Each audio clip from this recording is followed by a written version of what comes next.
What's up? It's Robert from Existence First, mental training for a modern world. Today is actually Christmas Day, so Merry Christmas to everybody.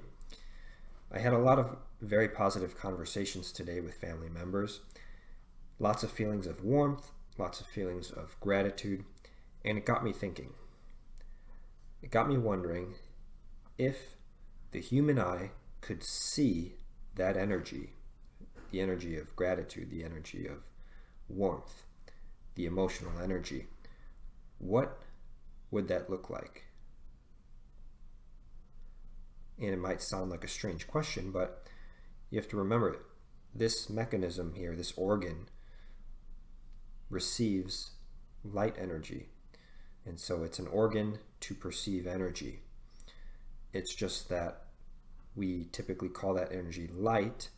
And when we say light, we're referring to a very narrow subset of electromagnetic energy, and that subset we refer to as the visible spectrum. And if we wanted to see things outside of the visible spectrum, then we need certain devices or tools to do that. Case in point, infrared or night vision goggles that could use certain mechanisms or sometimes even thermal energy to allow someone to see in the dark. A device that takes someone's body heat and transfers it into an image that your eye can actually register. So it's very possible.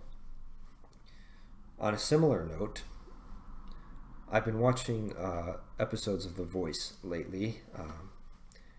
Not that I'm super into television, but it helps me fall asleep at night. And in these episodes, the pattern that I'm noticing is that, well, of course, you've got the structure of the contestant. First, their backstory is shared so that you have a feel for who this person is.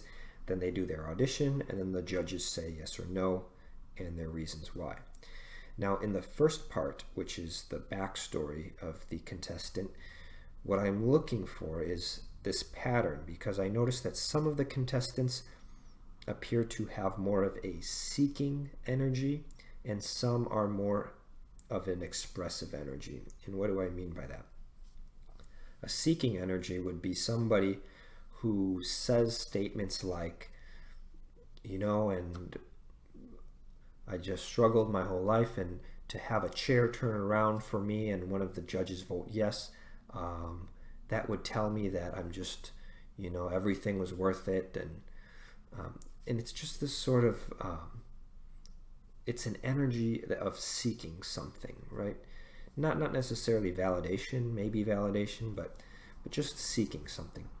Whereas other people might be in some sort of situation where they got through a very, very difficult situation in life, and it was very, very painful.